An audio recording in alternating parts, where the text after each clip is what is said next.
तो फाइनली दोस्तों Indian railway के द्वारा पुराने ट्रैक्स यानी कि पुरानी पटरियों को बदलने का काम अब काफी तेजी से शुरू कर दिया है। क्योंकि मैं आपको बता दूं कि अब कानपुर और लखनऊ के बीच का जो रूट है वहां पर जो हमें पुराने ट्रैक्स देखने को मिलते हैं उनको बदलने का काम अब शुरू कर दिया है। और दोस्तों ट्रैक्स के अपग्रेड हो जाने के बाद हमें ट्रेन की स्पीड में काफी बड़ा अपग्रेड देखने को मिलेगा। क्योंकि बताया जा रहा है कि कानपुर और लखनऊ के बीच का जो रूट है वहां पर काफी जल्दी वंदे भारत ट्रेन को चलाया जाने वाला है। और ऐसा बताया जा रहा है कि इस वंदे भारत ट्रेन को मैक्सिमम यानी कि top speed 160 kilometre per hour की रफ्तार से चलाया जा सकता है। अब मैं आपको बता दूं कि कानपुर और लखनऊ के बीच में जो आपको पुराने ट्रैक्स देखने को मिलते हैं उनको लगभग पूरी तरह से अपग्रेड कर दिया गया है। लेकिन दोस्तों यहाँ पर हमें इस रूट पे एक प्रॉब्लम भी देखने को मिलती है। क्योंकि मैं आपको बता दूं कि लखनऊ और कानपुर के बीच के जो ट्रैक्स हैं उन ट्रैक्स पे आपको काफी ज्यादा कर्व यानी कि मोड़ देखने को मिलते हैं। इसके अलावा कानपुर और लखनऊ के बीच में आपको 3 पुल यानी कि 3 ब्रिज देखने को मिलते हैं। और ऐसा बताया गया था कि अगर किसी भी ट्रेन को 160 किलोमीटर पर आवर की रफ्तार से इन ट्रैक्स पे चलाना है तो उसके लिए सबसे पहले इन ट्रैक्स में आ रहे कर्व यानी कि मोड़ों को ठीक करना पड़ेगा। क्योंकि दोस्तों एग्जांपल के लिए जब भी कोई ट्रेन 160 किलोमीटर पर आवर की रफ्तार से चल रही होती है लेकिन अगर ट्रैक्स में काफी ज्यादा कर्व यानी कि मोड़ देखने को मिलेंगे तो जब 160 किलोमीटर पर आवर की रफ्तार से आ रही ट्रेन इन कर्व यानी कि मोड़ पे पहुंचती है तो उस ट्रेन को अपनी स्पीड को घटाना पड़ता है।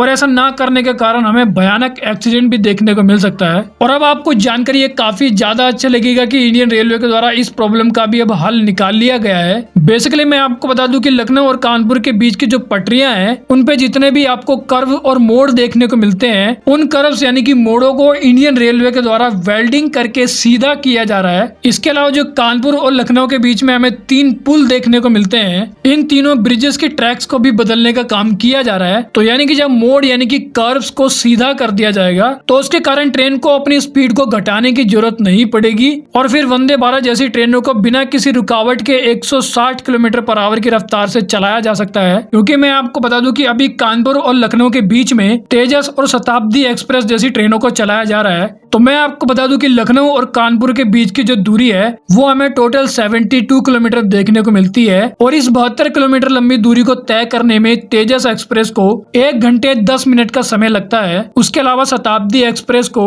1 घंटे 13 मिनट का समय लगता है। क्योंकि करंटली इन दोनों ट्रेनों को लखनऊ और कानपुर के बीच में केवल 60 किलोमीटर पर आवर की एवरेज स्पीड से चलाया जा रहा है। तो यानी कि काफी जल्दी अब लखनऊ और कानपुर के बीच में न सिर्फ वंदे भारत जैसी ट्रेन बल्कि तेजस और शताब्दी जैसी ट्रेनों को भी टॉप स्पीड पर चलाया जा सकेगा। तो वेल दोस्तों इस वीडियो में इतना ही। I hope you like the video. तो फिर मिलेंगे अगली वीडियो में, जब तक के लिए जय हिंद।